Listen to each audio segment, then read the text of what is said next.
Rabotai Shavuotov, Chazak Uboror d'être venu, d'être toujours fidèle au rendez-vous. Alors ce soir le Rav va nous parler du Distevet, donc des secrets du Distevet. Je ne vais pas vous en parler moi, il va vous en parler tout de suite, ça va être extraordinaire si Dieu veut. La prochaine conférence c'est le 12 janvier, ce sera sur tout Bishvat. Et sinon voilà, j'en profite pour rappeler qu'il y a des cours toute la semaine, il y a des cours tous les lundis soirs pour les femmes, il y a des cours tous les mardis soirs mixtes pour hommes et femmes, cours sur texte, si vous voulez étudier en couple ou même venir tout seul. Il y a des cours maintenant pratiquement tous les mercredis, donc toute la journée. Pour celui qui veut, il a juste à m'appeler, il me demande et je trouve un cours adéquat. Et profitez bien de cette soirée. Bien, on va parler du Distevet, qui est un jeûne assez mystérieux. Et c'est un jeûne peu connu, et surtout on connaît très peu les raisons pour lesquelles on jeûne. Et c'est un jeûne très très important parce qu'on va voir que même s'il tombait Shabbat, Tosfot nous dit, je rappelle que juste ce cours est les refouach lema d'un ami qui s'appelle Chaim Yosef Ben Denis Sarah, qui est tombé malade, qui est le refouach lema. Donc, c'est un jeûne très très très fort, dans la mesure où même si ce jeûne tombait pendant Shabbat, il ne tombe jamais Shabbat selon le calendrier juif, mais si il tombait Shabbat, il aurait la même dimension que Yom Kippour, ça veut dire qu'on jeûnerait pendant Shabbat. Vous savez que les autres jeûnes, même si Shabbat, la destruction du temple, s'il tombe Shabbat, il repoussait à dimanche. Mais le jeûne du Distevet, de la Sarah Tevet, lui, est tellement important que s'il tombait Shabbat, nous dit Tosfot, il repousserait Shabbat. Alors il faut essayer de comprendre l'importance, alors qu'on a l'air que, au niveau purement historique, ça n'a pas l'air, la destruction du temple a l'air beaucoup plus dramatique, et les conséquences historiques, même pour le peuple juif, que le Distevet. Alors qu'est-ce qui s'est passé, et quelles sont les raisons du jeûne? Alors on a une que tout le monde connaît, qui est que Nabuchodonosor, comment on dit en français? Voilà, il est venu de Babylonie, il a encerclé Jérusalem. Bon, il a encerclé Jérusalem, et ça a été effectivement le début de la destruction du temple, puisque quelques mois plus tard, les murailles tomberont, et après, le temple sera détruit. Et ça va être effectivement le premier exil d'Israël, et quelque chose de tout à fait singulier. Quand on regarde les textes, c'est que le peuple juif, après avoir été 1000 ans sur sa terre à peu près, puisque le premier temple a duré 410 ans, et qu'avant de construire le temple, depuis l'entrée de Yoshua jusqu'à Shlomo, il se passe à peu près 400-500 ans, donc on est presque 900 ans sur la terre d'Israël, et un exil en Babylonie relativement court, puisqu'il a duré que 70 ans. Or, pendant cet exil en Babylonie, il y a une chute vertigineuse du peuple juif, une chute terrible, puisque les juifs ont commencé à se marier massivement avec les filles non-juives, la Bible en fait l'écho, même le fils du grand prêtre, qui paraît aberrant, s'est marié avec des non-juifs, et certains grands même d'Israël sont venus voir les prophètes Ezechiel et d'autres, en lui disant Kloum Yeshisha le Baala Achesh et Kibla Get Kritut, est-ce qu'après qu'on a été divorcés, ils avaient considéré la destruction du temple a été un traumatisme phénoménal pour le peuple juif? Il faut imaginer que le peuple juif est un peuple qui a vécu pendant un millénaire et pendant des siècles autour d'une spiritualité et d'une religiosité qui tournait autour du temple, autour des travaux qu'on faisait dans le temple, et tout d'un coup il n'y a plus de temple, il y a l'exil, et au point où certains ont pensé que ça en était fini, que le peuple juif avait été renié par Dieu, et qu'on n'était plus obligé de faire la Torah. Et les prophètes ont dit non, on dit il faut rester fidèle à Am Israël, que la fidélité et le brit, l'alliance entre Am Israël, entre Israël et Dieu, dépasse même le lieu géographique d'Eretz Israël, de la terre d'Israël, dépasse même le fait qu'on ait un temple, dépasse tout. L'alliance entre nous et le peuple d'Israël est indéfectible. Mais il y a une chute terrible parce que ça a été vécu par le peuple juif comme une rupture de l'alliance. Il a fallu tout le génie des prophètes pour nous enseigner que non, que l'alliance se reconduisait d'une façon différente et que le lieu du temple, c'était nous-mêmes. Et ça, c'est l'événement que beaucoup de gens connaissent. Beaucoup de gens connaissent cette raison, mais en réalité, il y en a 3 autres qui sont beaucoup plus cachées, dont une qui est tenue secrète pour des raisons presque politiques, on le dira, donc ne les bruitez pas autour de vous quand vous sortez de cette salle. Il y a 3 autres raisons. Il y a une première raison, c'est que le 8 Tevet, donc qu'aujourd'hui, on est le combien de Tevet aujourd'hui? Le 8. On est le 8, a été traduit pour la première fois la Torah en une langue étrangère par les Grecs. Tout le monde connaît l'histoire que le Talmud amène le roi grec, c'est pour ça qu'on appelle la Septante, comme origine étymologique 70, a réuni 70 sages d'Israël, le Sanhedrin, les les a convoqués avec l'armée, les a amenés dans 70 salles différentes, et leur a donné comme ordre, comme impératif, de traduire la Torah en grec. Parce que le savoir universel grec se devait de traduire la Torah et de savoir qu'est-ce que c'est que cette Torah. Il ne pouvait pas y avoir un savoir qui pouvait échapper au savoir universel grec. Donc la Torah a été traduite par 70 sages séparément pour qu'ils ne puissent pas se concerter et que ça soit sûrement une bonne traduction. Et la Gemara nous dit dans Megillah qu'il y a eu un miracle, puisque les 70 sages ont traduit en commettant des fautes volontaires chacun, sans se concerter, par Ruach HaKodesh, en changeant énormément d'éléments dans la Bible, parce que si on le traduisait littéralement, il y aurait eu forcément l'esprit idolâtre grec l'aurait compris de façon négative. Par exemple, le premier passouk, le premier verset, ils n'ont pas traduit Bereshit bara Elohim. Au début, Dieu créa, parce qu'avec l'esprit un peu tordu des Grecs, ils auraient dit qui a Bereshit bara Elohim. Le commencement a créé, Dieu préserve, Dieu préserve. Comme ça, ils auraient compris. Donc, ils ont traduit Dieu créa le commencement. Qui n'est pas une bonne traduction. Dieu créa le commencement. Etc. Il y a énormément, vous regardez avec moi dans Megillah, Daf Tête, si je ne me trompe pas, ou Chet, là-bas, on donne toutes sortes d'exemples, même des fois des exemples comiques, où Arnevet, qui est le nom d'un lapin, d'un lièvre, n'a pas été traduit parce que c'était le nom de la reine grecque. Donc, ils avaient peur que ça soit une insulte, quand elle n'est pas cachère, à la consommation, etc., etc. Et on dit que quand la Torah a été traduite en grec, ça a eu pour conséquence un traumatisme spirituel, une sorte de tremblement de terre spirituel, au point où 3 jours de ténèbres se sont abattus sur la terre. 3 jours de ténèbres. Donc le 9, le 8, 9 et 10, Tevet. C'est une des raisons pour lesquelles on va jeûner vendredi, c'est la traduction de la Torah en grec. Il faut comprendre pourquoi c'est si dramatique. Il faut comprendre pourquoi c'est si dramatique dans la mesure où on sait très bien que quand la Torah a été donnée, elle a été traduite dans le mont Sinaï simultanément en 70 langues. Et une des 70 langues, c'est le grec. On peut même se demander la question encore de façon plus radicale, dans la mesure où la seule langue avec laquelle on peut traduire la Torah et même la lire en public, d'après la halakha, c'est une marloquette dans les Tanaïm, c'est le grec. Bon, ça on va parler à Hanouka, on ne va pas revenir très longtemps là-dessus, mais il faut essayer de comprendre pourquoi cette traduction est un drame. Donc il y a 2 choses, l'encerclement de Jérusalem, par Nabuchodonosor. Deuxièmement, la traduction de la Torah en grec. Troisièmement, le 9 Tevet, le prophète Ezra, qui est le dernier prophète, est mort. Et là aussi, on jeûne pour la mort de la prophétie. La prophétie est morte, le 9 Tevet. Et il y a un autre événement qu'on cache, qui est caché, qui est secret, mais qui est récurrent dans les textes, surtout mystiques juifs. C'est aussi un jeûne par rapport à la naissance d'un de nos frères, un de nos cousins éloignés, qui était juif à la naissance, qui a donné naissance à la religion chrétienne. La naissance de ce qu'on appelle amicalement, je ne vais pas dire on va dire Imarchemo, ou on dit ce qu'on veut. Mais en tous les cas, c'est la naissance donc du christianisme, on va dire. Voilà les 4 éléments. Maintenant, on va essayer de comprendre le lien. Bien entendu, quand un jeûne est décrété pour 4 raisons comme celle-ci, elles ont un lien commun. Ces 4 raisons ont un lien fondamentalement commun. Et le lien commun de ces 4 raisons, c'est l'histoire, on va voir, d'une réduction terrible dont on n'est pratiquement pas conscient, d'une réduction de quelque chose d'immense qui est devenu petit. Et ces 4 éléments qu'on va analyser ce soir, ces 4 éléments historiques, entre autres, mais aussi éminemment spirituels et métaphysiques, sont le signe d'une chute vertigineuse du sens, de la vérité, et aussi d'une capacité de rejoindre ce sens.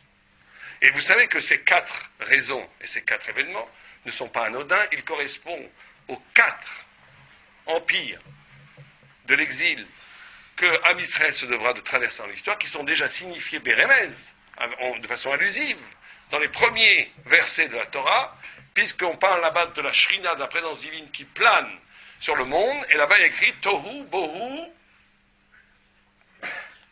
Chosher al-Pnei Ateo. Tohu, c'est Babel, Bohu, c'est la Perse, Chosher, Tohu, on pourrait le traduire l'étonnement, c'est Babel, Bohu, qu'on pourrait appeler la confusion, le balagan en yiddish, c'est la Perse, Rocher, l'obscurité, c'est la Grèce, et Théom, l'abîme, c'est Rome, Édom, la civilisation occidentale, dans laquelle on traverse jusqu'à aujourd'hui. On l'appelle Théom, l'abîme, parce qu'on n'en voit pas le fond, on n'en voit pas la fin, et elle se présente comme l'absolu, elle se présente tellement de façon absolue, que nous-mêmes avons du mal à envisager une vie, une civilisation, après la civilisation que nous connaissons actuellement, qui est la civilisation occidentale.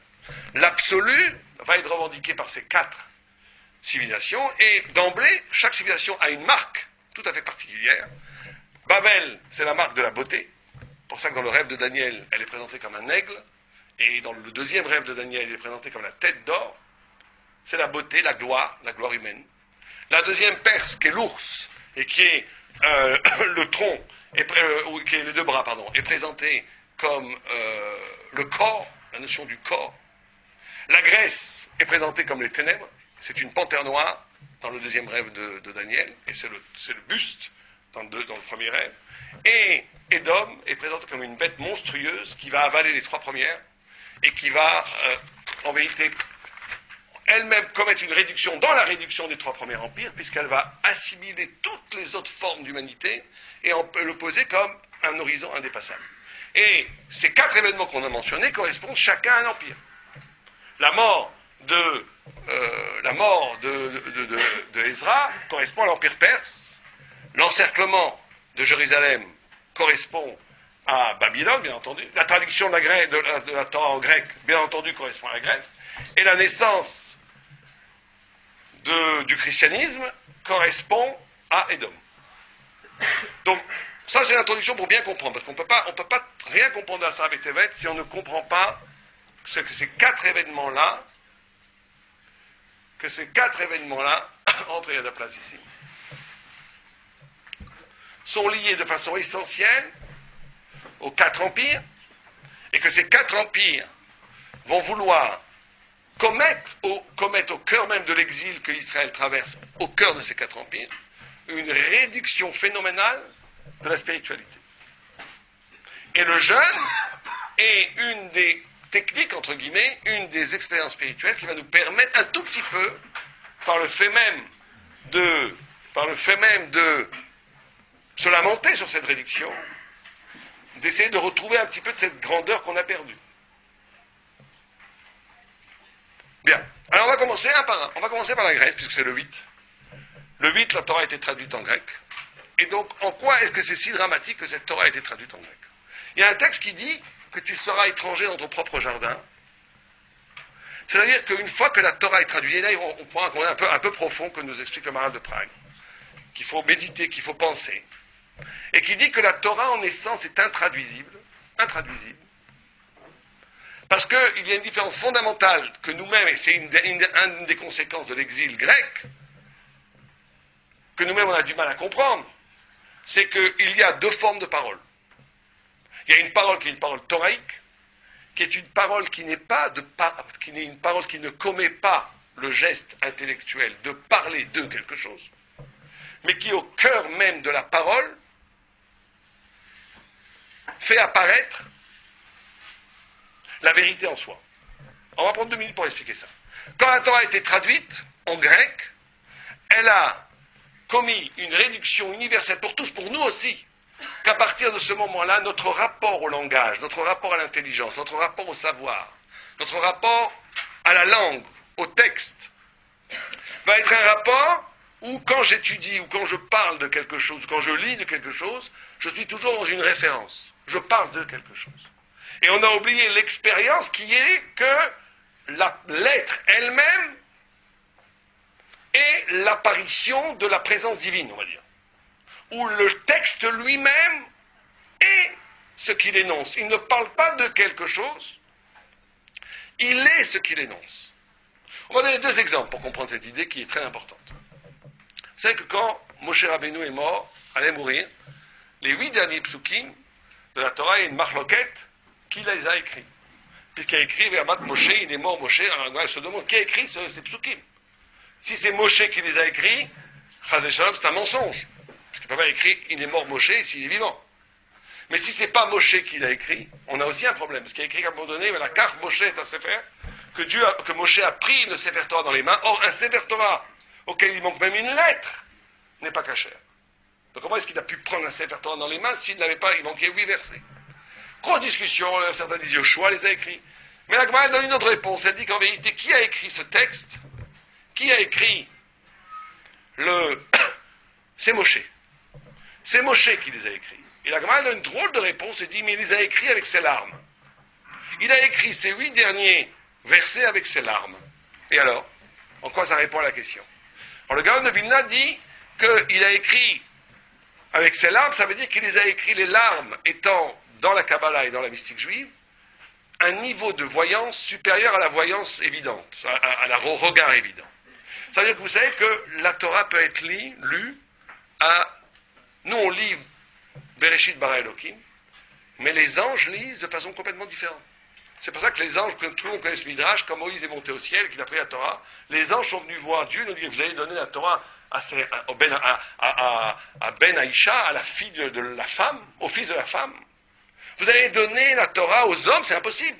Tu vas donner la Torah aux hommes, disent les anges à Dieu. Et Dieu dit à Moïse, réponds-leur. Et on dit que Moïse il dit, j'ai peur de leur répondre, parce qu'ils vont me brûler avec la laine. Ils vont me brûler, il dit, prends le pied du trône de la gloire et réponds-leur. Et Moïse répond, est-ce que, il y a écrit, l'otirtsa, tu ne tueras point? Est-ce que vous tuez pas? L'otignov, tu ne voleras point. Tu ne convoiteras point. Tout ça, c'est pas pour vous. Et il a vaincu les anges. Quand on lit une midrash comme ça, on ne comprend rien du tout.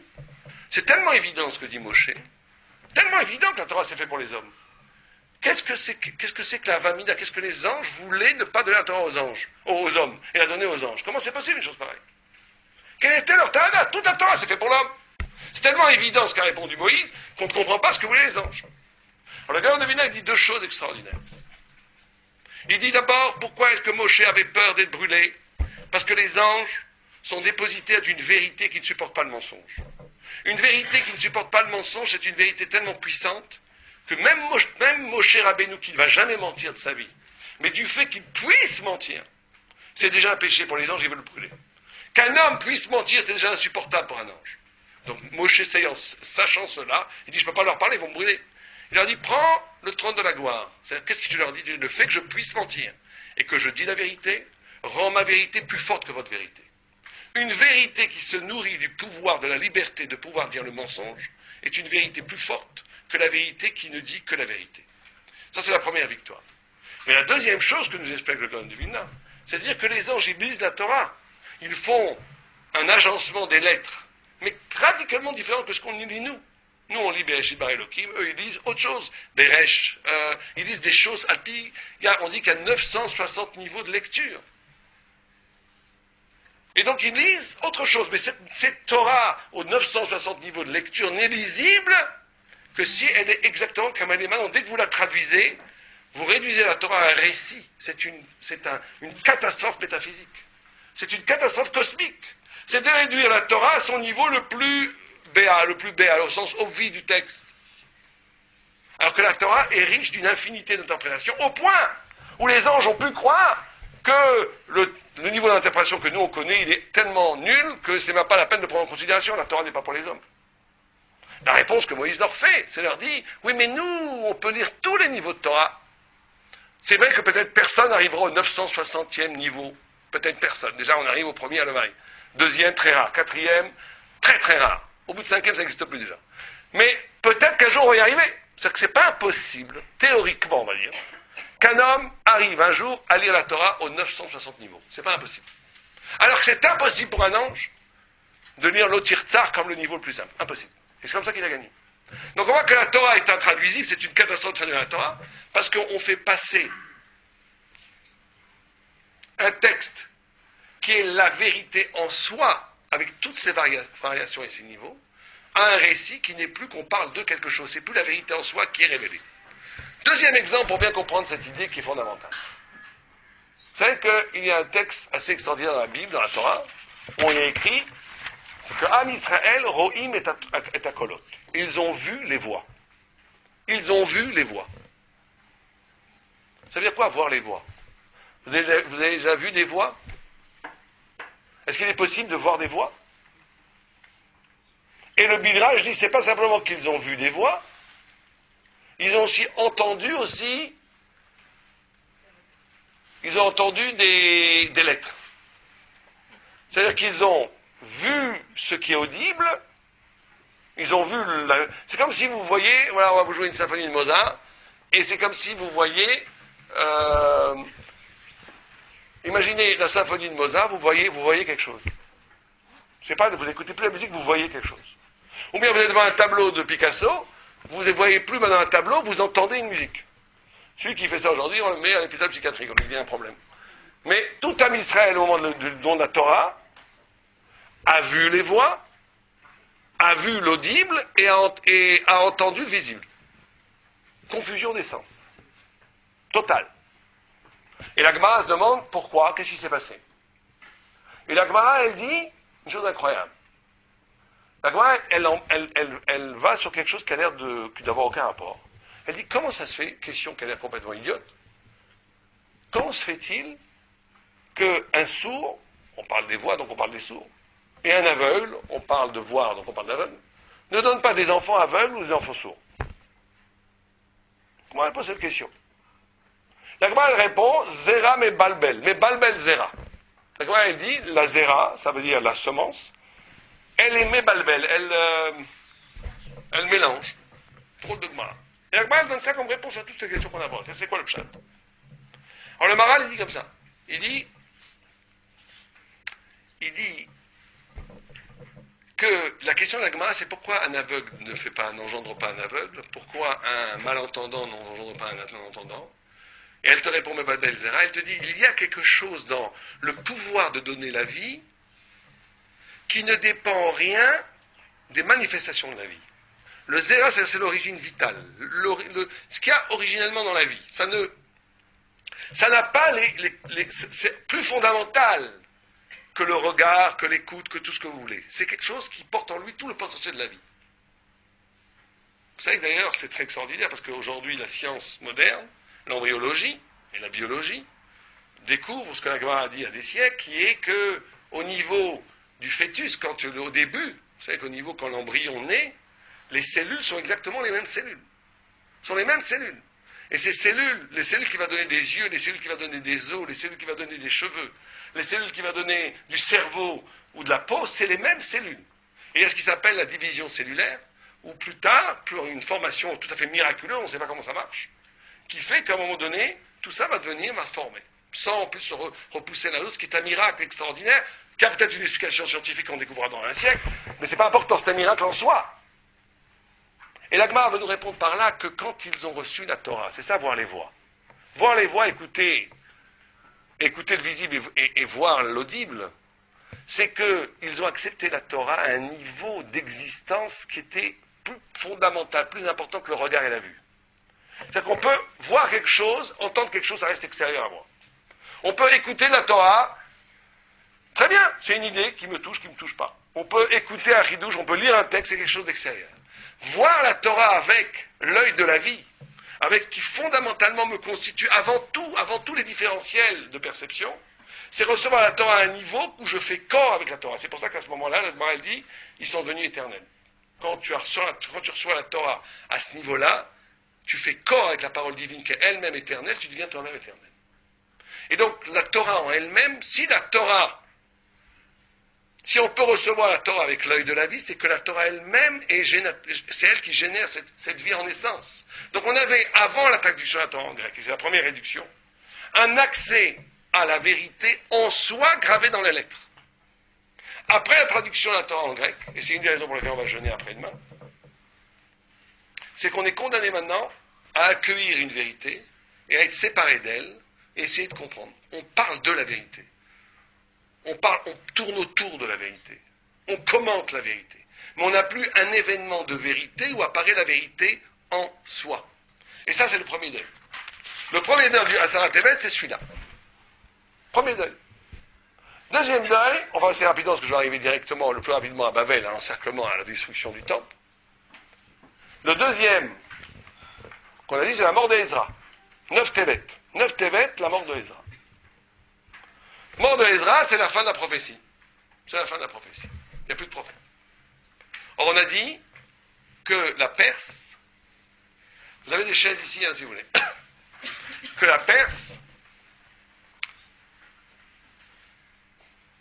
c'est la civilisation du corps. Si je vous pose la question, ça veut dire quoi vivre corporellement?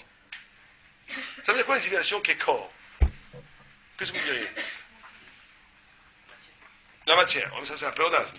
C'est quoi d'un point de vue du comportemental, une façon de vivre corporelle?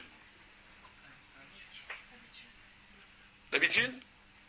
On peut avoir des habitudes cérébrales. C'est répondre aux besoins du corps, on s'approche plus. Bestial, instinctif, mais prenez quelque chose de plus. C'est quoi le corps? Le corps, il veut quoi? Consommer. Il veut toujours, le corps, il veut toujours combler un manque. Vivre de façon corporelle, c'est vivre une vie. Le corps a toujours besoin. Un des noms de Dieu, de l'homme, c'est bailler, besoin. Besoin de consommer. Besoin de combler un trou. Toujours. C'est comme ça. C'est quelqu'un qui vit de façon corporelle, c'est quelqu'un qui va se créer des manques. Et il va se créer des manques et après il va les combler toute sa vie. Avant, je n'avais pas besoin de portable. Maintenant, j'oublie la portable à la maison, je fais 2 kilomètres pour aller le chercher. Avant, je n'avais pas besoin de cigarette. Maintenant, si je n'ai pas ma cigarette, je me sens très mal. Et après, le grand truc, quand je fais la cigarette, c'est le bonheur. Je comble les trous. Il y a des gens, tout va bien dans leur couple, ils se créent des problèmes, ils s'engueulent à bon coup, un manque. Après, on fait la paix. Ah, c'est génial, on a fait la paix, on se retrouve, on est content. C'est-à-dire qu'on ne peut vivre, quand tout va bien, quand il n'y a pas de manque, il y a panique. Le corps panique. Il faut créer des manques. Et on crée des manques et on comble, on crée des manques et on comble. Ça, c'est une façon corporelle d'exister. C'est la Perse qui l'a inauguré. C'est pour ça qu'en Perse, on étudiera ça à Purim, si Dieu veut, c'était une civilisation du corps de façon incroyable. On mettait des femmes 6 mois dans du lait. Mesdames, vous êtes des amatrices par rapport aux Perses. On mettait les femmes rester 6 mois dans des baignoires à lait. Donc, elle nous dit, pour que la peau soit incroyablement douce. Ça, ils étaient il y avait des festins de 180 jours. Un Hachvérosh, il fait un festin de 100, je ne sais pas si vous imaginez, ce que c'est un festin de 180 jours. Bon, on est dans une civilisation du corps absolu. Mais le corps absolu, c'est justement créer des manques et combler des manques, créer des manques, et ça, c'est pour ça que c'est la mort de la prophétie. Deuxième exil, parce que le prophète est celui qui est capable, et nous-mêmes, on est tous affectés par ces exils, est capable d'avoir une relation avec quelque chose qui n'a aucun rapport avec ses besoins, avec lui-même. C'est-à-dire que si quelqu'un ici, c'est difficile à dire, mais c'est ce que dit, je me permets de le dire, puisque c'est ce que disent nos sages, si quelqu'un dans cette salle était capable, pendant quelques instants, de se dessaisir, d'un dessaisissement radical, de s'oublier totalement, de faire un acte absolument désintéressé, de faire quelque chose qui n'a aucun rapport avec le besoin de combler un manque, de faire quelque chose qui est de l'ordre de la pure générosité, du pur abandon, il écouterait, il serait capable de prophétie. Mais personne n'est plus capable de faire ça aujourd'hui, parce que la plupart des gens sont toujours dans un rapport nucléaire, un rapport d'ego, d'un rapport de besoin, d'un rapport de saisissement, de maîtrise, où cet abandon absolu n'existe plus. La Gemara a dit que ça existe un peu chez les enfants et chez les fous. La Gemara a dit que les enfants et les fous sont capables un petit peu de prophétie, parce que justement, ils peuvent s'oublier complètement. Ils sont capables, un enfant, sont extrêmement généreux. Un enfant est capable, véritablement par amour, par pur don, de faire des choses, de tout donner. Par pure pitié, ils sont capables de tout donner. Il y a des petits enfants très bons, pas tous, hein. Certains, quand ils voient un bon caractère, ils voient un pauvre dans la rue, ils disent à son papa, mais donne-lui la maison. T'en as 2. Pourquoi tu as une maison de campagne et une maison que t'as pas besoin? Lui, il n'a pas de maison, donne-lui la maison. Le père, oui, bon, pas vraiment. Mais je comprends pas, c'est pas logique. Donne-lui la maison, lui, il n'a pas, t'en as 3. C'est pas normal. Bon, ça c'est un enfant. Et lui, il peut, comme il peut, et c'est vrai, il peut être capable un peu de prophétie. Ça aussi, on l'a perdu. On l'a perdu, donc, deuxième exil. Troisième exil, c'est Babel. On va en parler un peu plus longtemps, parce que c'est quand même ça que les gens connaissent de Assar Betevet. Nabuchodonosor, Nabucco est arrivé à encercler Jérusalem. Cet encerclement de Jérusalem, et on a dit Nabuchodonosor, c'est la civilisation de la beauté. Hein. On me suit, la Grèce, c'est les ténèbres parce qu'on en a parlé dans Hanouka, vous pouvez écouter, vous étiez là, je pense, beaucoup d'entre vous étaient là à Hanouka, c'est les ténèbres parce que c'est la réduction, encore une fois, de la vérité à partir du subjectif, la fin d'une capacité d'écouter, de la fin totale d'une capacité d'appréhender la vérité en dehors de soi, ce qui ne fait plus référence à moi n'a plus de sens, ça c'est la Grèce, c'est toute la pensée scientifique, philosophique, tout. La pensée scientifique, c'est ce qui n'est pas expérimental, ce qui ne passe pas par les références de l'humain, n'existe pas. C'est des contes, ça ne vaut rien. Et la philosophie aussi ne fait qu'une chose, elle ne cherche qu'une seule chose. La philosophie, depuis le début, c'est la pensée autonome, ça veut dire comment à partir, le statut de la vérité peut être assumé par le sujet philosophe. Bon, c'est pas notre sujet, mais c'est la réduction de la vérité à partir d'une évidence palpable de l'expérience humaine. Et donc la fin d'une capacité d'écouter une parole de l'altérité radicale qui serait divine. Rocher, ténèbres, exil. C'est la Grèce. La Perse, on a dit, c'est le corps. Babel, c'est l'exil de la beauté. Alors là, il faut s'arrêter 2 minutes. La beauté. On ne sait pas ce que c'est Babel. Babel était une civilisation qui a porté au plus haut, comme les Grecs ont porté au plus haut la pensée autonome, la coupure de la transcendance. C'est pour ça que les Grecs ne pouvaient pas imaginer, c'était même pour eux une aberration d'imaginer que le monde avait un début. C'était impossible. Ce qui est terrible dans la Grèce, c'est qu'ils ont apporté cette notion du monde kadmon, du monde qui n'a pas de début. Parce que dès que vous mettez un début, ça va très mal pour eux. Il ne peut pas avoir de début. Le monde est là, avant tout. Bon. Et Babel, la tête d'or, l'aigle, la poésie, la beauté, portée à un niveau qu'on ne peut même pas imaginer. Les 7 jardins suspendus de Babylonie, tout était fait pour la gloire et la beauté humaine. Tout. Bon, et pourquoi c'est mal? Alors il faut s'arrêter 2 minutes sur cet exil de la beauté. Vous savez que la beauté, dans la Torah, dans la Gemara, il y a des textes incroyablement contradictoires. Incroyablement contradictoires. Il y avait une fille, la fille de César, qui discutait Torah, philosophie, enfin ce que vous voulez, avec Rabbi Yoshua, qui était près de la Malchoute. Carom la Malchoute était près du royaume de César. Et elle était très intelligente, puisque certaines fois, la Gemara lui donne raison, même contre les Tanaïm. La Gemara, des fois, donne raison à César, à Antonin, et des fois à sa fille, contre Rabbi Yehuda. Si vous imaginez, on ne parle pas de petit bonhomme, on parle de bonhomme. Il y a 2 fois dans la Gemara, par exemple, la Gemara donne raison à Antonin contre Rabbi Yehuda Anassi. Ou à la Chaï comme Antonin, si vous préférez. Ouais, 2 fois. Une fois où, bon, c'est pas après le cours, ceux qui sont intéressés, je leur donnerai les sources. Mais la fille de César, elle dit, elle était peut-être fille de César, princesse, mais elle n'était pas très polie. Elle dit à Rabbi Yoshua, je ne comprends pas.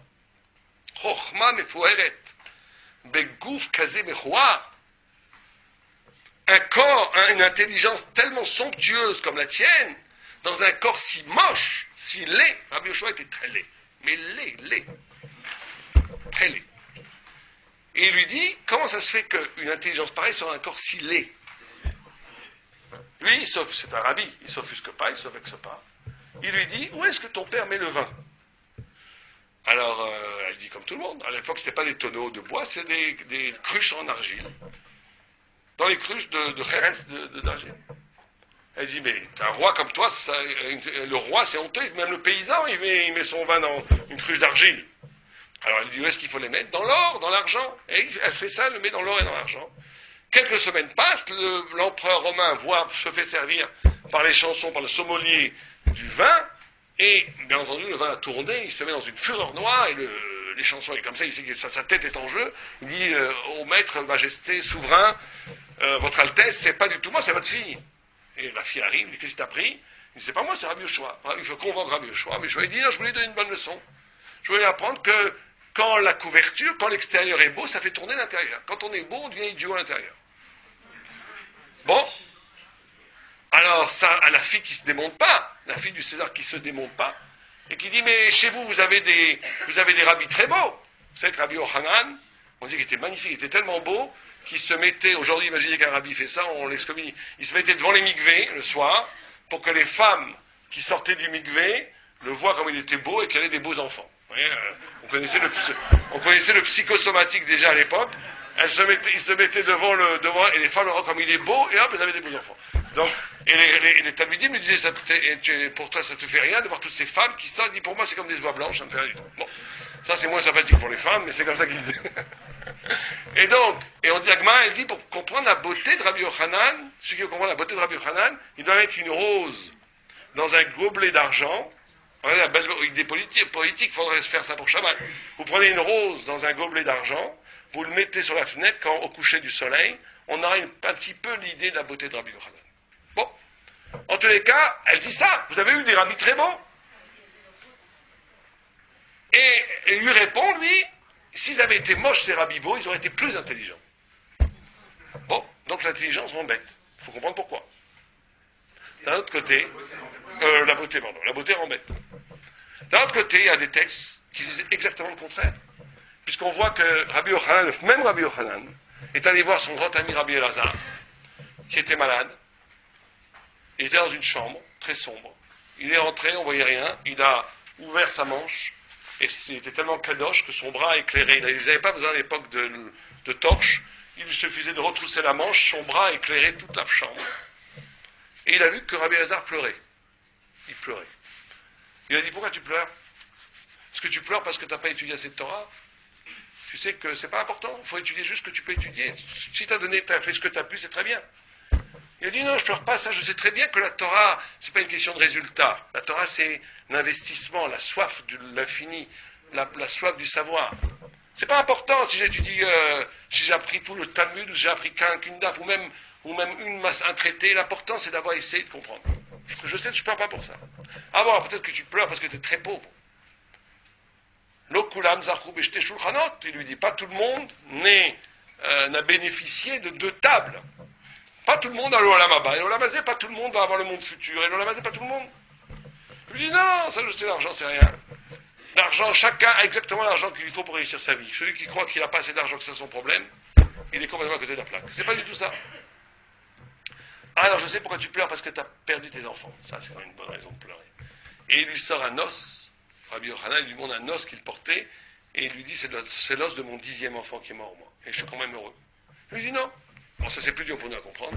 Il dit, je pleure pas pour les enfants qui sont morts. Je sais très bien que quelqu'un de vie, nous on croit qu'on est éternel et que le temps nous abîme de l'extérieur. Et combien c'est pas ça. Chacun n'a que le temps qu'il a. Un papillon, il a un jour, un éléphant, il a 100 ans. Celui-là, il a 60 ans, 70 ans, 90 ans. Chacun a son temps. Et c'est très bien comme ça. Je pleure pas pour ça. Alors pourquoi tu pleures? Je pleure parce que je te regarde, et parce que tu es beau.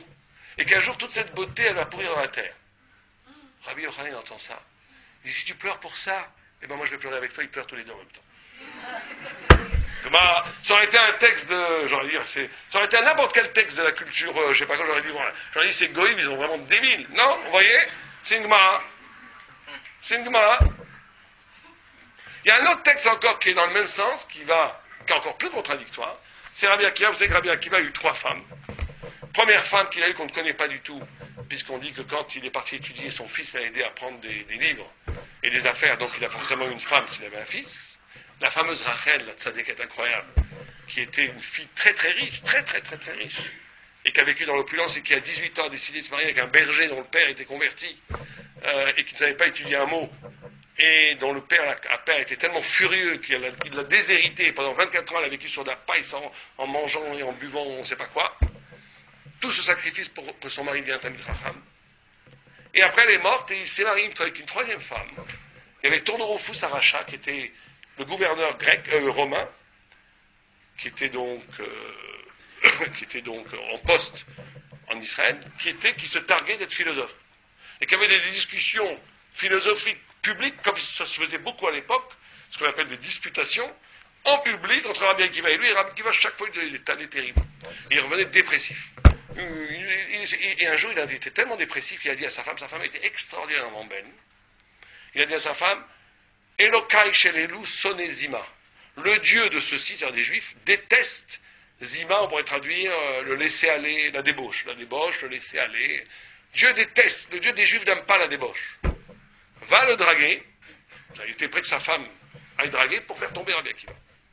Elle, c'est une femme cachère, elle écoute son mari, elle va draguer le Rabbi Akiva. Et donc, quand elle arrive, Rabbi Akiva rigole, pleure et crache. Il rigole, on dit pourquoi tu rigoles? Il dit je rigole parce que je vois mes rois HaKodesh, il avait le roi HaKodesh, Rabbi Akiva, je vois comme une sorte de prophétie. C'est quand même très fort qu'un rabbi dit ça d'une fille qui est Goya à ce moment-là. Je vois que tu seras ma femme. Je pleure parce que, je crache parce que toute cette beauté n'a aucun intérêt. Et je pleure parce que cette beauté un jour sera sous la terre. Là, on a la contradiction dans Rabbi Akiva lui-même. Parce que c'est plus... il crache et il pleure. Alors il faut essayer de comprendre. Et on va comprendre par rapport à ça, par rapport à l'encerclement de Jérusalem, par rapport à la Sainte-Thérèse. Pourquoi la beauté rend idiot d'après vous?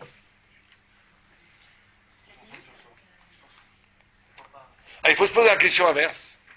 C'est que si la beauté rend idiot, il faut se poser la question, qu'est-ce qui rend intelligent? Qu'est-ce qui rend intelligent? On va dire des choses très simples et très vraies. L'intelligence, c'est la capacité de s'intéresser à quelque chose qui n'est pas moi. On va dire ces choses très simples. Quelqu'un est intelligent quand il est capable de s'intéresser à quelque chose qui n'est pas lui. L'idiot qui n'est pas lui. Quelque chose qui n'est pas de ses références. Il est intéressé, interpellé à s'ouvrir à des horizons du sensé qu'il ne connaissait pas. Un prix Nobel de physique qui ne s'intéresse qu'à la physique, pour la Gemara, c'est un idiot total. L'intelligent est celui qui est toujours intéressé par des nouvelles perspectives de sens. Toujours. C'est-à-dire, on voit, c'est quoi l'image bêta, l'image cliché de l'idiot, c'est le paysan, il s'interroge qu'à sa vache, vous lui faites écouter de la musique, il croit que c'est du bruit, vous lui faites lire un livre, il vous dit, je n'ai pas que ça à faire. Bon. Ça me rappelle une fois, j'ai étudié avec quelqu'un que j'ai essayé de ramener en Tchouva, parce que j'essayais d'intéresser au judaïsme, pour dire les choses plus simplement. Au moment où il rentre tout d'un coup, il s'énerve, il dit, mais moi je suis pas paysan, on parlait de vaches qui ont encore des Bambakama. Bon. Il voulait pas entendre, il s'était intéressé, donc il dit, ça m'intéresse plus, c'est pas pour moi. Le refus de voir une autre intelligibilité, c'est la bêtise. Or, la beauté a ce problème, c'est qu'elle fait un mouvement centripète où tu vas vers toi-même. Quand tu es beau, tout le monde te regarde, tu penses qu'à toi, tu es tout le temps replié sur toi-même, et donc tu es coupé du pouvoir. C'est une forme, bien entendu, comme il a dit lui-même, comme elle a dit elle-même, Sarah, la fille de Pharaon, vous avez des rabbis très beaux et très intelligents, parce qu'ils ont dépassé ça. Mais c'est une épreuve. L'être beau va avoir du mal à être intelligent, parce que naturellement, il va être tourné vers lui-même, et l'idiotie, c'est ça. Les gens, ils s'intéressent qu'à eux-mêmes, ils s'intéressent qu'à la famille, manger, dodo, c'est tout, c'est l'idiotie, ça. Quand tu n'es pas capable de t'intéresser à autre chose que la vie quotidienne, c'est l'idiotie. Qu'à toi-même, c'est l'idiotie. L'intelligence, c'est d'être intéressé, c'est universel. Tout ce qui fait sens m'intéresse. C'est pour ça qu'il n'y a pas un sujet dans la Torah, dans le Gemara, qui n'est pas abordé, pas un. Pas un. Il y a un traité qui s'appelle Avodazara, qui parle de toutes les Avodazara. Oh, ça c'est le côté négatif de la beauté. Côté positif de la beauté, pourquoi est-ce qu'il pleurait? Puisque Rabbi Elazar pleurait, et Rabbi Yochanan pleurait, il ne pleure pas sur la mort des enfants, il ne pleure pas sur le fait qu'on n'a pas d'argent, il ne pleure pas sur qu'on n'étudie pas assez la Torah, mais il pleure sur une beauté qui va pourrir dans la terre. Comment c'est possible? Qu'est-ce qu'il y a dans la beauté qui est extraordinaire? Alors le Maharal de Prague, il dit la chose suivante, il dit que vous savez que d'après la halakha, quand vous avez un objet de mitzvah à acheter, vous devez rajouter un tiers pour ajouter de l'argent pour que ça soit beau. Imaginez que vous avez un étrog à 300 euros, je ne sais pas où, il faut mettre 400 euros. Vous avez des tefilines à 600 euros, vous rajoutez un tiers, 800 euros, pour qu'il soit beau. La halakha, c'est que jusqu'à un tiers, on doit rajouter pour que ça soit beau. Et le Maharal de Prague, il pose cette question tout le temps, un peu comme ça, c'est la façon du Maharal qui est extraordinaire de poser des questions comme ça. Il dit, pourquoi un tiers? Pourquoi pas un demi? Pourquoi pas un quart? Pourquoi un tiers? Et il répond, vous savez que dans l'homme est structuré, il y a 5 niveaux d'âme. On ne va pas parler des 2 plus hauts, qui sont des niveaux dont on n'a absolument pas accès. Mais les 3 qui sont connus, c'est Naran, Neshama, Ruach, Nefesh. Neshama, c'est l'âme, par rapport à la pensée. C'est l'éternité de l'homme. Ruach, c'est la parole, c'est ce qui dans l'homme est sa personnalité. Nous sommes Ruach. La façon dont un homme parle, vous savez qui il est. Nefesh, c'est le niveau de la spiritualité physique qui fait que tu vis, l'énergie spirituelle, qui est par rapport à l'acte. Donc on a Nefesh, l'énergie primitive, qui fait l'énergie spirituelle qui fait que tu vis, qui est par rapport à l'acte. Il y a Ruach, qui est plus haut, qui est par rapport à la parole, et un Neshama, qui est par rapport à la pensée, qui est beaucoup plus que l'éternité. Ça s'appelle Naran. C'est 3 niveaux dans l'homme. Il y a des gens qui sont plus Nefesh, des gens par exemple, qui ne sont pas très intéressés par toutes les choses intellectuelles, qui n'aiment pas parler, qui n'aiment que faire. Ils aiment faire, ils aiment agir. C'est des gens, vous pouvez savoir quand ils sont vraiment comme ça, c'est des gens qui sont pris notre Nefesh. Ils sont Nefesh. Il y a des gens, ils adorent parler, communiquer, ils aiment bien la communication, ils aiment bien, ça c'est des rois. Il y a des gens qui sont des penseurs, ils s'intéressent fondamentalement à ce qui les fait, c'est la pensée, c'est la réflexion, ils sont fondamentalement des Neshama. Tout le monde a les trois, mais il y a une des trois qui est dominante chez chacun d'entre nous. Bon. Or, Neshama, vous savez que quand quelqu'un fait un péché, ce qui est sali quand on fait le péché, c'est le roi et le nefesh. La Neshama, elle n'est jamais salie. La Neshama, elle est toujours pure. Simplement, des fois, quand on fait un péché, la Neshama s'éloigne. Quand on fait une mitzvah, la Neshama se rapproche. Quand on fait trop de péchés, les gens s'éloignent. Au point où le Harizal, quand il voyait des gens, des fois il disait, celui-là, il disait au Shamash, celui-là ne le compte pas dans le minyan. Il n'a plus de Neshama. Il n'a plus de Neshama. Ou bien, à contrario, un tzaddik, il a le visage. Vous savez que c'est pour ça, c'est une des raisons pour lesquelles on ne se couvre pas le visage. C'est parce que le visage, c'est l'expression, c'est le reflet de l'âme, et l'âme, elle est parfaite. Toute la raison pour laquelle on se couvre, la tsniout, c'est parce qu'on est imparfait. Le corps est imparfait, donc on se cache. Mais l'âme, le visage est parfait parce qu'il est le reflet de l'âme. Et l'âme, c'est le point de soudure, de jointure, de conjonction entre l'âme et le corps. C'est pour ça qu'il y a des textes qui font un peu peur, qui disent qu'après la mort, au monde futur, il n'y a plus que des visages. Les visages des tzadikim, ils sont blancs resplendissants, les visages des racham, ils sont noirs et terrifiants. Bon.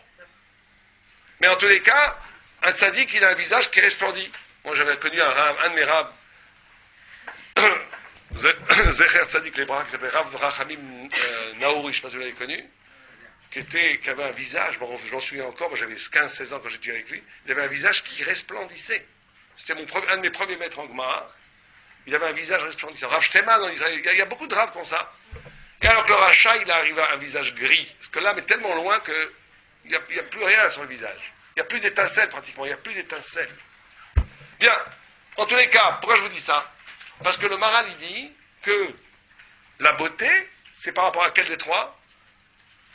Un tiers, c'est pour ça que c'est un tiers de l'argent qu'il faut donner pour avoir une belle mitzvah, parce que c'est par rapport à laquelle des trois?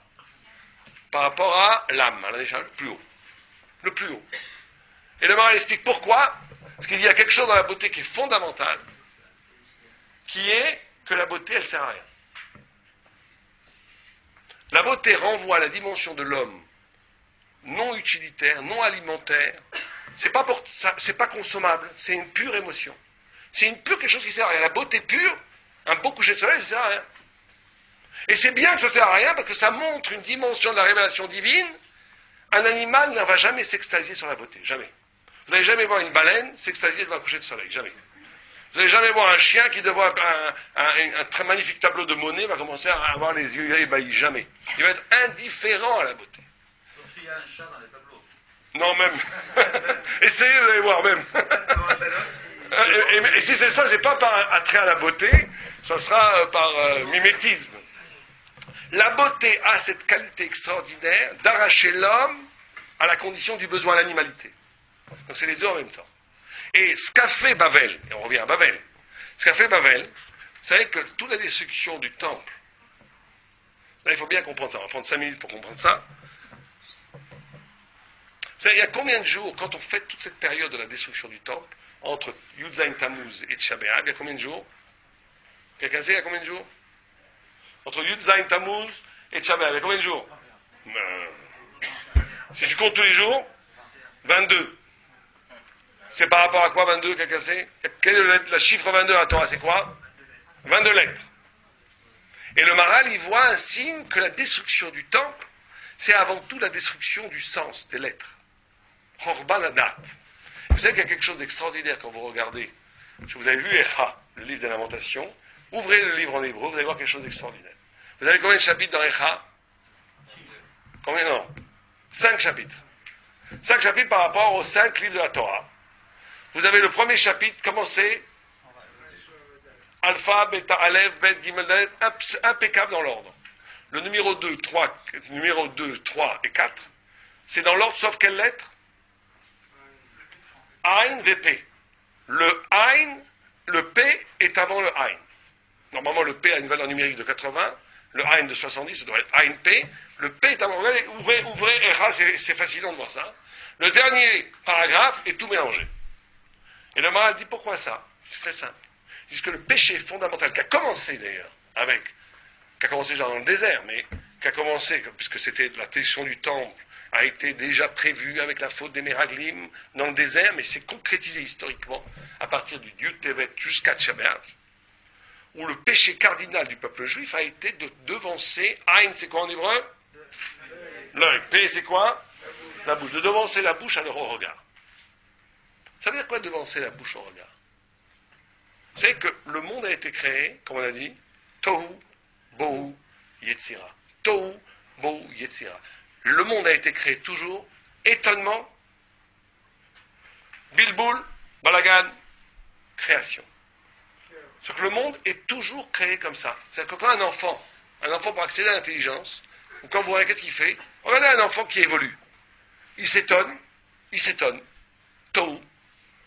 Cet étonnement fait un bohu, il ne savait pas que c'était comme ça lui fait une confusion de ce qu'il savait déjà. Et après, il va être obligé de reconsidérer le monde à partir de nouvelles notions qui vont reconstruire le monde. Ça s'appelle Yetzira. Et comme ça, il grandit. Connaître, c'est toujours Tohu, Bohu, Yetzira. Connaître, ça passe toujours par un étonnement. Cet étonnement nous demande à nous le courage et l'intelligence, et le courage surtout, de remettre en question notre savoir déjà organisé, qui va faire un bilboul, une boue, et à partir de là, de reconstruire le monde à partir d'une nouvelle vision. Là, jamais un arabe qui dit la plupart des gens, ils s'arrêtent à 7-8 ans. Ils ont fait un cadre déjà connu, et toute leur vie, le monde tourne. Les gens intelligents, ils sont arrêtés à 12 ans, très intelligents à 15 ans. Le tzaddik, il continue toujours. Et donc la destruction du temple, et c'est ça qu'a instauré le Bavel dans l'identité des exils du peuple d'Israël, c'est que on a réduit le monde à ce que je veux en voir. Je ne vois pas le monde tel qu'il est. Vous comprenez, quand on dit que la bouche est avant le regard, c'est-à-dire que d'abord, maintenant j'ai une idéologie, j'ai une façon de comprendre le monde. Et maintenant je vais vraiment voir ce que j'ai vu, ce que j'ai dit.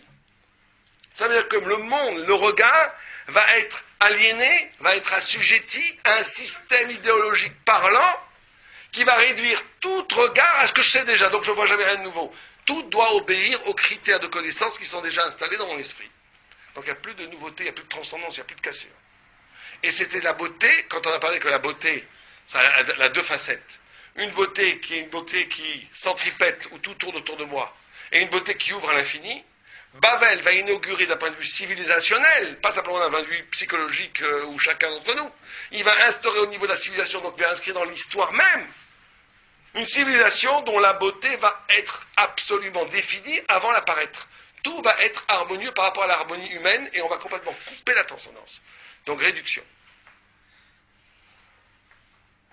Et la dernière chose, donc, qui est un grand secret, qu'on ne doit pas trop en parler, la naissance du christianisme. Rachid dit, je ne veux pas trop en parler de ça, mais il dit, Rachid a une phrase en 2-3 mots allusives, il dit,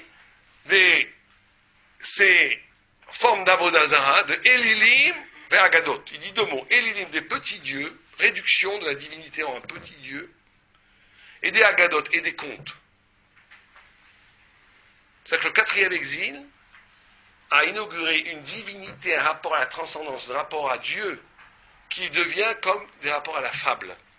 Où la foi, c'est pour ça que la notion de foi est récurrente dans cette religion, parce qu'on est dans un rapport maintenant où ça n'a plus aucun rapport avec moi. Où le transcendant est réduit à quelque chose qui est dans le domaine de la fable la plus absolue. Ce n'est plus quelque chose de réel. C'est que la foi juive, c'est quoi la foi juive? La émouna juive, émouna ça veut dire confiance. La émouna juive, pour comprendre ce qui nous est demandé, c'est pas de croire qu'un bon Dieu existe. Ça, tout le monde sait que Dieu existe. Pas tout le monde sait. Tout le monde devrait savoir que Dieu existe. C'est pas du tout ça. On n'a pas fait la mitzvah de Emouna si on croit que Dieu existe. La mitzvah de Emouna, elle est très simple. Vous savez que toute connaissance que nous on a, c'est une connaissance qui est toujours référentielle. Toujours. On connaît ça parce qu'on connaît autre chose. Au point où nos sages nous disent que s'il arrivait d'une planète X, un objet qui n'aurait aucune référence ici, aucune référence, ni d'espace, ni de temps, ni de rien, qu'est-ce qui se passerait? On ne le verrait pas. Il serait absolument invisible. Il serait dans une 3e dimension, une 4e dimension. Bon, alors, tout objet par définition, on peut le voir, puisqu'il a la référence espace. Il fait 1 mètre carré, donc on le voit. Mais imaginez un objet qui ne prendrait pas d'espace, je ne sais pas quoi, on ne pourrait pas le voir. Parce que toute connaissance, elle est référentielle. Alors la question qu'il faut se poser, c'est que si toute connaissance est référentielle, alors où est la première connaissance? Quelle est la première connaissance? Si on ne peut pas connaître, vous savez que penser, si vous réfléchissez bien, quand on pense, on ne fait que 2 gestes intellectuels. On compare et on sépare. On compare et on sépare. Tout le temps. Vous voyez quelque chose de nouveau, vous dites ça ressemble à ça, sans vous en rendre compte, ça ressemble à ça, oui mais c'est différent. Tac, tac, tac, tac, et vous le connaissez. Séparer, comparer. La séparation, le paradis dit une phrase magnifique. Il dit que c'est 2 gestes intellectuels qui sont en acte de connaître, de comparer. Chiffre ce qu'il appelle dimion ve chilouk. Il dit le dimion amène du mépris et le chilouk amène du kavod. Quand vous dites, quand les gens ont, il y a des gens qui ont une attitude intellectuelle de toujours tout comparer, mais en vérité ça amène à la fin du zilzoul, ça amène du, comment on dit zilzoul? Du mépris. Du mépris. Parce qu'à la fin, on va dire, oui, vous savez, dans toutes les religions, il y a ça, et dans toutes les civilisations. Quand on mélange tout, ça amène du mépris. Ce qui donne du kavod, dit le Baradytsak, c'est le chilouk. De montrer ce qui est absolument spécifique. Irréductible. Absolument. Et ça, et l'esprit doit faire les deux. Il doit montrer comment étudier, c'est toujours comparer, montrer le Talmud Chacham, plus les grands Talmud Chacham, c'est ce que fait la Gemara, c'est cette capacité de mettre en accord 2 choses qui ont l'air de n'avoir aucun rapport, et de montrer que tout a un rapport, puisque tout est créé par Dieu, un rapport. Plus quelqu'un va être intelligent, plus il va faire ces 2 mouvements, vont être radicalement forts. La possibilité de montrer 2 choses qui n'ont aucun rapport, qu'elles ont un lien, et 2 choses qui ont l'air exactement les mêmes, qui sont différentes. C'est ça le Chacham. Mais en tous les cas, on a posé la question que si toute connaissance passe par ces 2 mouvements, où est la première connaissance? Et le Baradytsak, il dit la première connaissance, c'est qui? C'est toi-même. Toi-même. Toi-même, tu n'as pas besoin de référence. Toi-même, tu sais que tu existes en soi. Tu n'as pas besoin qu'on te prouve que tu existes. Tu existes. C'est l'évidence de toi-même.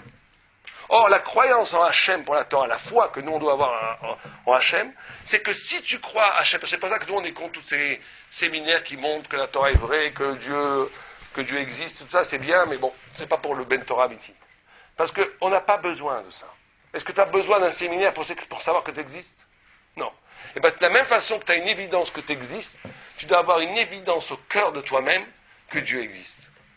Parce que tu te vois apparaître à toi-même comme un éclat de la divinité elle-même. C'est ça la Emouna qui nous a demandé. Qu'une évidence tellement forte que j'existe, c'est une évidence égale que Dieu existe. Vous comprenez? C'est ça la foi qui nous a demandé. Tant qu'on n'est pas arrivé à ce niveau d'évidence, on n'est pas encore yotse de la mitzvah de Emouna. On n'est pas yotse de la mitzvah de Emouna. Or, le christianisme, pour ne pas le nommer, a instauré dans le monde un rapport à la foi complètement saugrenu, qui est complètement séparé de l'homme, où tout comme Rachid le dit de façon extraordinaire, allusif, il ne va pas avoir des problèmes, il vit dans un pays chrétien, il dit Elilim, des petits dieux, c'est-à-dire qu'on a fait un petit dieu en bois, par exemple, comme ça, on peut transporter où on veut, et Agadot. Il n'y a pas de critique plus radicale du christianisme que ces 2 petits mots anodins dans Rachid. Agadot, des fables. Ça devient quelque chose, c'est des fables.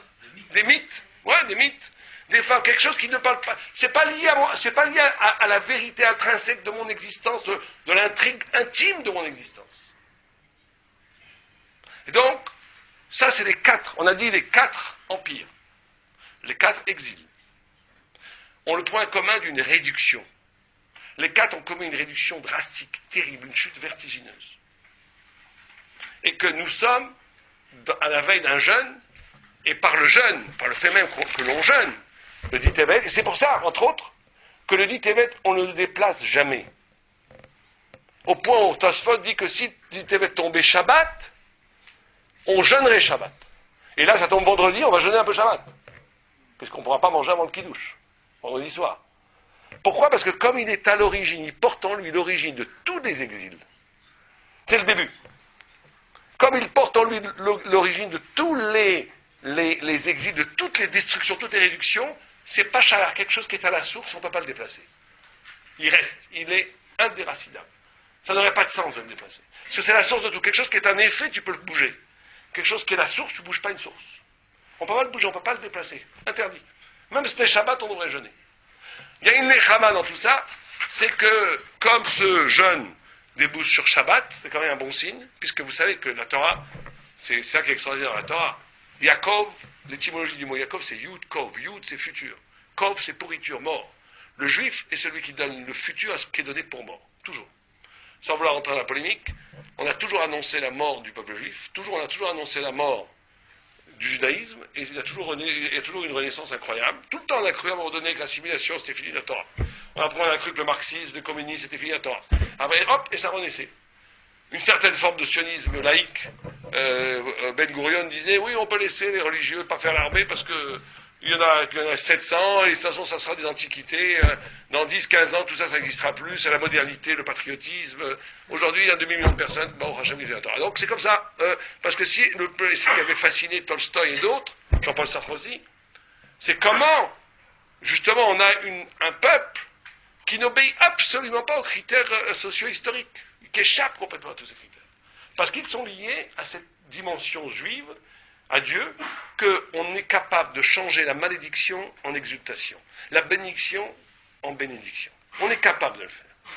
Le peuple juif a toujours fait ça. À la fin, la destruction du temple, on a cru que c'était la fin des haricots. Tout le monde nous a produit la mort. Comment voulez-vous qu'un peuple qui a perdu son autonomie géographique, dispersé dans le monde, un peuple qui n'a plus la langue, un peuple qui n'a plus de pouvoir politique, un peuple qui n'a plus rien, qui n'a plus le temple, c'est fini le temple. Et bien le génie de la Torah, transmis aux Chachamim, aux sages d'Israël, a permis de renaître des cendres. Et Am Israël renaît toujours des cendres. C'est le secret de Paradouma. Vous savez que Paradouma, que dans la Torah, il y a une sorte de faute d'orthographe, Shalom, où le Afar, le Efer est devenu Afar, ça veut dire où la cendre devient terre. Quand on brûle la vache rousse qui est rouge, qui est le din, qui est la loi, qui est la rigueur, qui est brûlée dans le feu pour faire des cendres. Les cendres, c'est la loi pure, c'est des choses qui ne sont pas de lien, il n'y a pas de lien entre chaque morceau de cendre. On met de l'eau et la cendre devient terre. Et avec ça, on purifie la mort. De la cendre, de la mort la plus radicale, on donne la vie. C'est ça être juif. Être juif, c'est que la pire des catastrophes va renaître un projet. Et cette année, c'est un bon signe, puisque le dit Tevet tombe dans Shabbat, magnifique. Et c'est parce qu'on est encore capable de se lamenter sur la grandeur perdue qu'on va un jour retrouver la grandeur. C'est que Napoléon, il est arrivé à Akko, un 9 av, il a vu les Juifs prier par terre. Qu'est-ce qu'ils sont fous? Pourquoi ils sont tous par terre? C'est qu'à Tisha B'Av, on s'assoit par terre, on se lamente.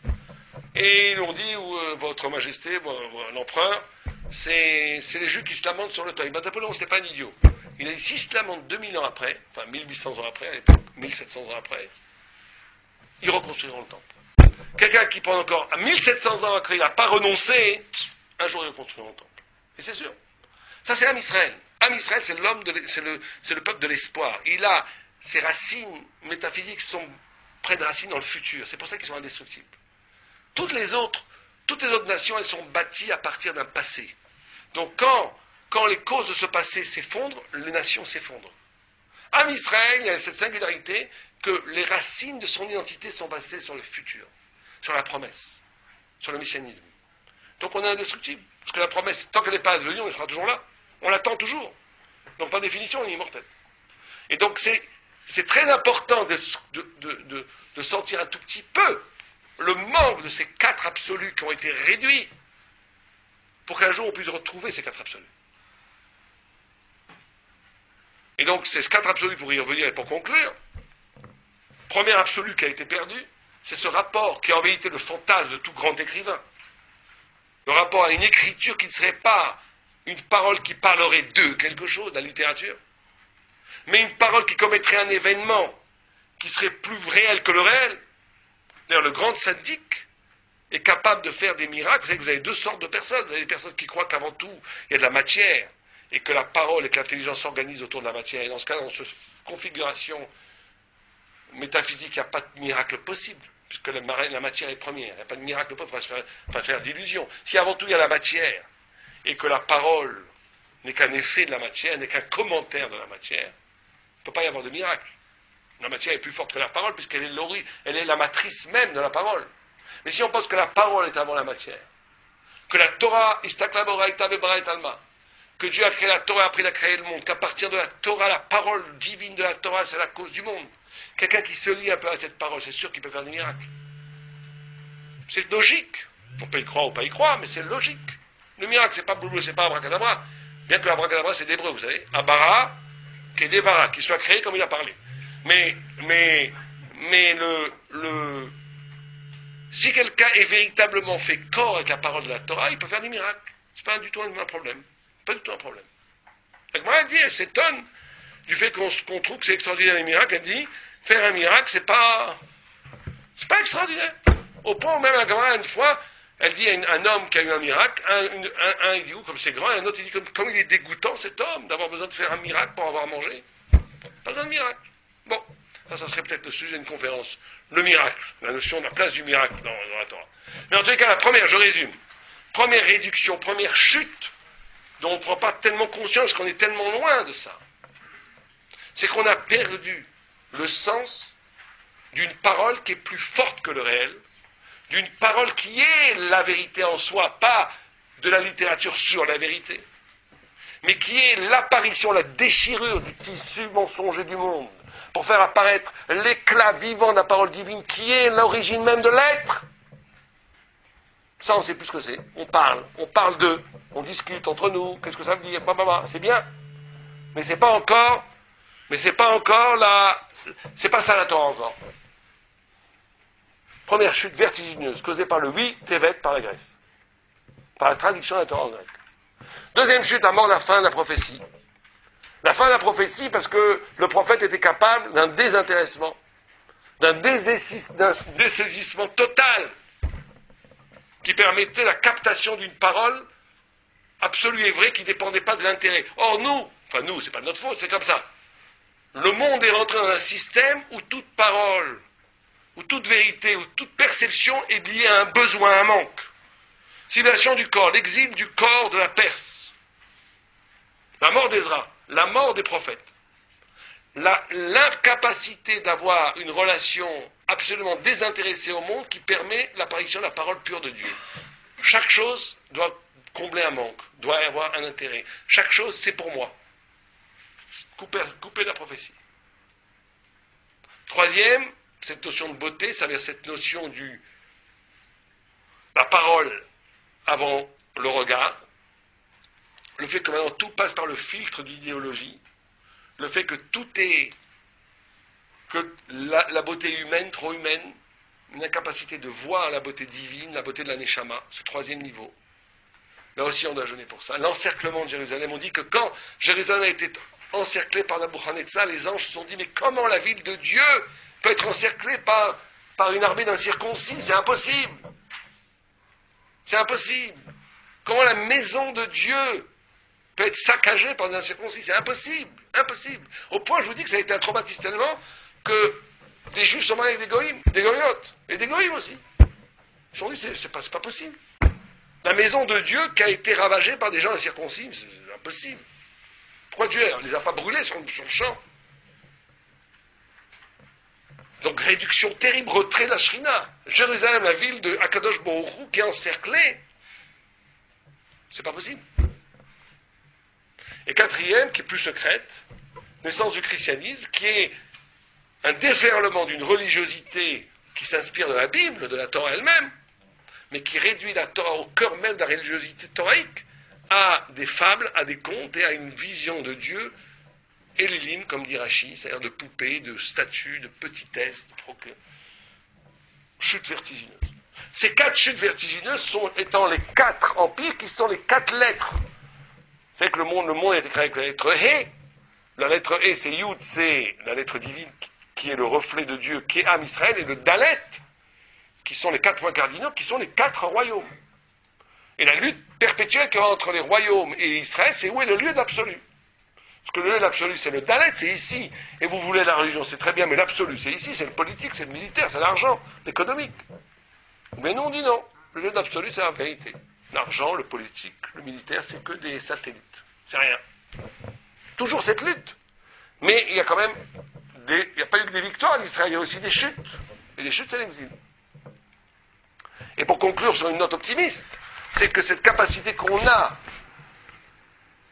2500 ans après, de jeûner, parce que Jérusalem, la ville de Dieu, a été encerclée, parce que la Torah a été traduite, parce que le dernier prophète est mort, parce qu'il y a eu des formes perverties de la Bible qui ont envahi le monde, au sens où la conscience même chez les Juifs de la divinité est salie par une petitesse. On n'a plus la grandeur de la révélation, on ne sait plus ce que c'est. Il y a des gens qui croient au Père Noël. Donc tout ça, c'est le fait même qu'on va jeûner, et que c'est un jeûne radical qui devrait repousser Shabbat, c'est la note d'espoir. C'est la note d'espoir parce que, au cœur même de cette désolation, de cette chute, le fait que ça nous concerne encore, si c'était fini, comme pensaient certaines personnes, on ne jeûnerait pas, c'est fini, on est comme ça, Shalom Aleichem. Le fait qu'on jeûne, c'est que ça peut revenir. Et en jeûnant, Bezrat Hashem, que cette année où le jeûne de 10 Tébet débouche sur Shabbat, soit le signe qu'à partir de la conscience qu'on va prendre, vous savez que le désir d'infini amène l'infini. Il faut un peu désirer l'infini. Si Am Israël se met à désirer la grandeur inscrite dans la Torah, la grandeur aussi bien personnelle pour chacun de devenir un tzadik tamid chacham, la grandeur nationale pour Am Israël, de redevenir... Aujourd'hui en Israël, les gens ils vous disent on est très fort, on fait des plus belles vaches du monde, on fait des ordinateurs, c'est très bien. Une fois j'ai eu une discussion, un débat à la radio avec je ne sais plus qui c'est, un intellectuel israélien, il me parlait du high-tech, je disais très bien tout ça, mais on est la gloire des nations pas parce qu'on fait des ordinateurs, parce qu'on porte le sens du monde. En Israël aujourd'hui il y a quand même un gros problème, c'est que la Torah qui devrait être la gloire de Am Israël, parce que c'est elle qui a modifié le monde. Vous enlevez la Torah de l'histoire de l'humanité, et on aurait une humanité radicalement différente. Vous enlevez Confucius, vous enlevez les Chinois de l'humanité, qui sont pourtant 1,5 milliard de personnes, l'humanité ne serait pas radicalement différente. Vous enlevez les Juifs, il n'y aurait pas du tout la même humanité. Imaginez une humanité sans l'islam, sans le christianisme, sans le Freud, sans Marx, ce serait une humanité radicalement différente. Le peuple juif a apporté au monde la lumière qui a été après chamboulée, pervertie, mais il a renversé, révolutionné la conscience humaine. Qu'aujourd'hui, certaines voix en Israël montrent que les poules dans les kibboutz c'est ça la gloire, c'est quand même une réduction terrible. J'ai rien contre les poules ni les tomates, c'est très bien, mais on ne peut pas dire que ça ne peut pas être ça la gloire d'Israël. Donc il faut un peu se réveiller, aussi bien d'un point de vue individuel, que chacun doit espérer de devenir un peu plus grand. Rejoindre cette génie. Am Israël s'appelle Am Gadol, Am Tikva, le peuple de l'espoir, le peuple de la grandeur. Et que nationalement, qu'il y ait un réveil Bezrat Hashem national, que nous-mêmes, on doit avant tout commettre en nous-mêmes. De retrouver ces grandeurs perdues qui ont échoué dans les exils et qui, Baruch Hashem, Bezrat Hashem aussi, parce que maintenant on est en Eretz Israël et qu'une nouvelle grandeur peut renaître en Eretz Israël. Quand le peuple juif est sur sa terre, il peut se produire des événements qui ne peuvent pas se produire que quand le peuple juif est en exil. Donc, à partir de ces événements-là, Bezrat Hashem, on retrouve la grandeur d'Israël et la grandeur de la Torah. On va prendre 3-4 minutes pour des questions. Allez-y. La question est-ce qu'il est plus facile pour vous de faire une teshuva hors d'Israël, donc en Galoute, plutôt que sur la terre d'Israël? Et ça m'amène à une deuxième question, le problème identitaire. Vous venez d'évoquer le problème identitaire en Israël. Il est vrai que 6 millions de juifs en Israël, c'est pas 6 millions de religieux. Donc il y a un problème identitaire sur la terre d'Israël. Donc le problème, il y a peut-être deux questions, mais l'une est rattachée à la... Bon, alors là, ça serait tout, on est parti pour 1 heure, mais je vous les réponds en 2 minutes, en 1 minute. Il n'est pas plus facile de faire Teshuvah en Roussaret qu'en Israël. Je dirais plutôt le contraire. Il est plus facile de faire Teshuvah en Israël, où l'intensité spirituelle Baruch Hashem qu'en Israël, qu'on ne retrouve pas en France ou aux États-Unis. Ceci dit, sur la notion d'identité, c'est tout le problème fondamental. J'étais hier, ou avant-hier, je ne sais plus, à Jussieu, où j'ai fait une conférence sur la laïcité et la Torah, et où j'expliquais que la laïcité en France était quelque chose, à la limite, pas mal pour les Juifs. Puisque la laïcité, c'est le fait que je n'ai pas à choisir entre la loi et la foi, le fait qu'il y a des espaces libres de religion qui permettent aux Juifs de créer leur propre espace symbolique toraïque, protégé, et ne pas être embêtés par les textes, etc. Mais quand on arrive en Eretz Israël, on est pris nous-mêmes dans des contradictions énormes. Parce que vous savez que les laïcs en Israël disent que c'est un État juif démocratique. Déjà ça va pas ensemble. Juif et démocratique. Si tu es juif, imaginez qu'en France on dit que vous êtes un pays chrétien et démocratique. Et nous, alors, on n'est pas une partie de la population. Donc il y a des contradictions énormes. Le juif laïque se repose sur la Torah pour justifier un retour en Israël, en parlant d'un État juif, tout en ne voulant pas assumer le poids de la halakha et la dimension irréductible de la Torah, qui n'est pas juste une culture et une religion. D'un autre côté, les religieux les plus antisionistes, soi-disant, profitent d'un système et d'un État qui leur permet de vivre et leur permet de croître. Et Baruch Hashem, la Torah, grâce à l'État sioniste, qu'on soit sioniste ou antisioniste, ça ne change rien, a explosé en Israël, a grandi dans un coin. Donc chacun vit dans une contradiction énorme parce que il y a cette tension entre la vérité et l'histoire. Et c'est l'essence même de la galoute. L'essence même de la galoute, vous savez que la galoute dans la Torah, l'exil, c'est que vous avez la vérité, vous avez l'être, on va appeler ça l'être, pour dire un petit mot un peu savant, vous avez l'apparaître, qui est l'histoire. Plus il y a d'écart entre la vérité et l'histoire, plus on est dans la galoute. C'est ça l'exil. Plus il y a une rencontre entre l'histoire et la vérité, plus on est dans un moment messianique. C'est pour ça que la Rav Kook a cru à un moment donné que le sionisme était l'événement messianique, puisque c'était à un moment donné la vérité, la promesse messianique et l'histoire qui se rencontraient. Certains ont dit non, bon, c'est la grande discussion. Donc c'est pas du tout ça, on ne peut pas traiter ça en une minute, mais de façon très rapide, il faut pour répondre à votre question, il faut avant tout penser les contradictions. Il y a des contradictions énormes, des tensions énormes. C'est que n'a pas encore eu lieu véritablement le débat religieux par religieux en Israël, parce qu'il est occulté par le débat arabe, la guerre arabo-israélienne. Et tant mieux, parce que sinon ça serait peut-être presque une guerre civile, on n'est peut-être pas prêt pour cette discussion. Mais un jour elle aura lieu. C'est d'autres questions? Oui. Je vous aide parce que c'est toujours Oui, pas de problème. Et d'abord, je voulais vous féliciter pour ces choses magnifiques que vous avez dites. Évidemment, c'était passionnant. Mais vous avez oublié quelque chose que je voudrais quand même ajouter. C'est que vous savez qu'il y a beaucoup de morts dans la Shoah et on ne sait pas quand ils sont morts. Donc il y a beaucoup de yortzeit, d'anniversaires de morts, inconnus par des gens qui ne savent pas quel jour leurs parents sont morts.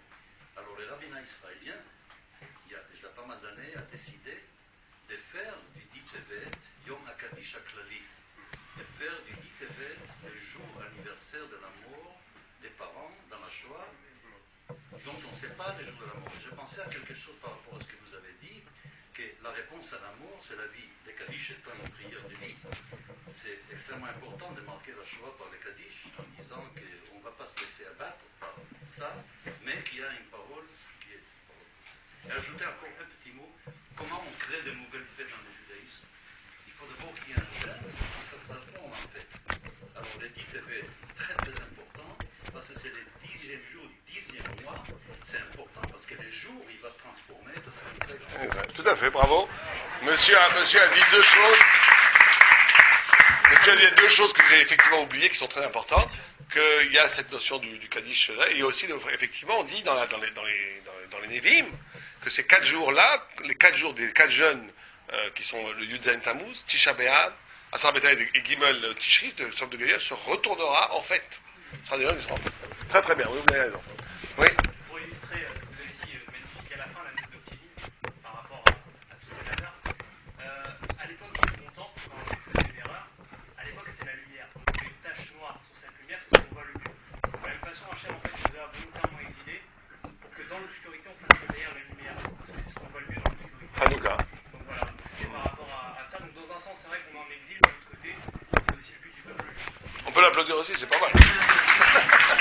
Mais je vois qu'il n'y a pas qu'un conférencier ce soir, il y en a plusieurs. Oui. C'est quoi les deux à la fois qui vont comme un?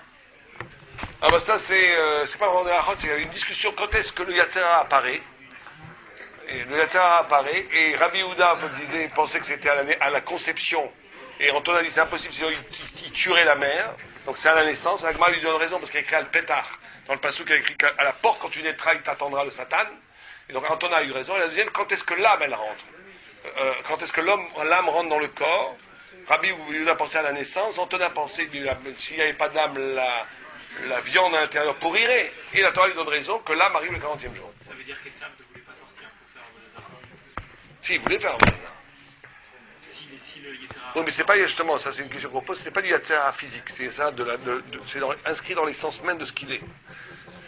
Une autre question, c'est bien, c'est bon. Alors, bon jeûne et bon Shabbat après. Une petite précision, le jeûne c'est à 6h54, vendredi matin.